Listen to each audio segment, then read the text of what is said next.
şimdi kek yapıyoruz. Kabartma tozuyla vanilya, yumurta, şeker, yoğurt, yağ. Önce yumurtamızı koyacağız.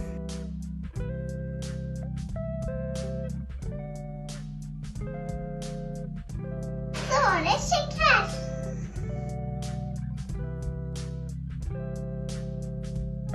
Yağımızı ekliyoruz.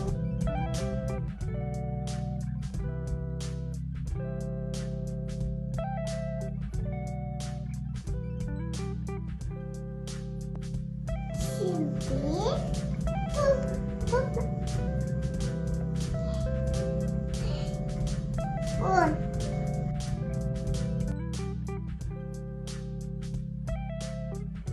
Kabartma tozuyla vanilya.